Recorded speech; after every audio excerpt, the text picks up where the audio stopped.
अक्सर जब ईरान का नाम आता है तो जहन में फौरन ऑयल आता है ना?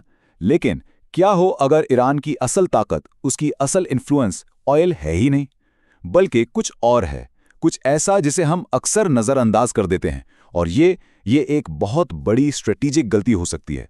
तो चलिए आज इसी हिडन पावर को एक अलग नज़र से देखते हैं। देखिए, इस सब की बुनियाद इस एक बात पे है कि ईरान के पास सिर्फ ऑयल नहीं, एक हिडन पावर है जो पूरी दुनिया को अफेक्ट करती है। ये बात सुनने में तो बड़ी लगती है, सवाल ये है कि आखिर ये हिडन पावर है क्या चीज़। ठीक है, तो शुरू करते हैं हमारा पहला सेक्शन, नॉट जस्ट ऑयल।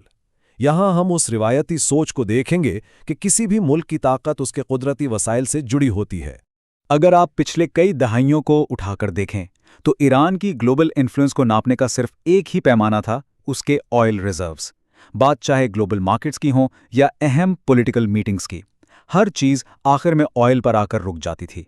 और जितने भी स्ट्रैटेजिक रिस्क असेसमेंट्स थे, उनकी बुनियाद यही एक चीज़ थी। लेकिन क्या हो अगर ये तस्वीर अब अधूरी हो?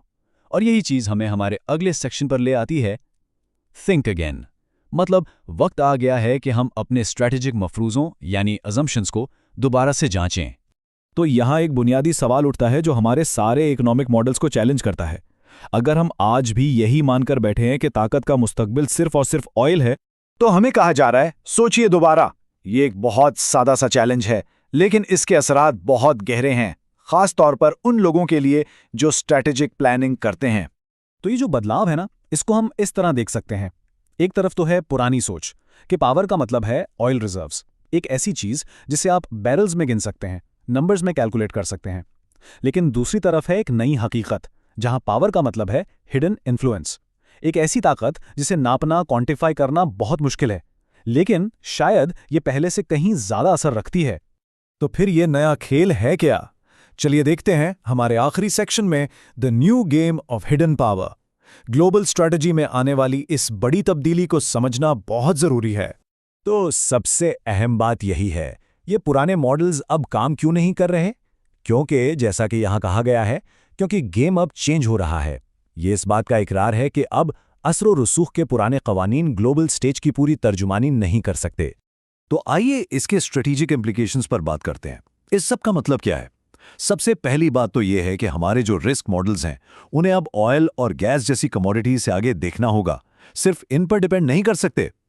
दूसरी और शायद सबसे अहम बात, ये जो हिडन पावर है, इसको हमें एक क्रिटिकल वेरिएबल मानना पड़ेगा। भले ही हम इसे आसानी से नंबर्स में ना डाल सकें, इसको इग्नोर करना बहुत बड़ा रिस्क है। और तीसरी बात, अगर हम फ्यूचर प्रूफिंग की बात करते हैं, तो इस नए लैंडस्केप को समझे बगैर कोई भी स्ट्रैटेजी कामयाब नहीं हो सकती। और इस पूरी बहस का जो मरकजी ख्याल है वो ये है, असर और रसूख की नौइयत इतनी तेजी से बदल रही है कि हमारे पुराने पैमाने उसको नाप ही नहीं सकते।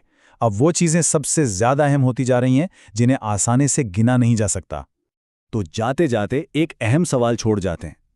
सोचने वाली बात यह है कि आने वाली दिहाई में कौन सा मुल्क है जिसकी हिडन पावर ग्लोबल इकॉनमी पर सबसे बड़ा और सबसे अनएक्सपेक्टेड असर डालेगी। यही वो सवाल है जिसका जवाब आने वाले वक्त के स्ट्रेटेजिक लीडर्स को ढूंढना होगा।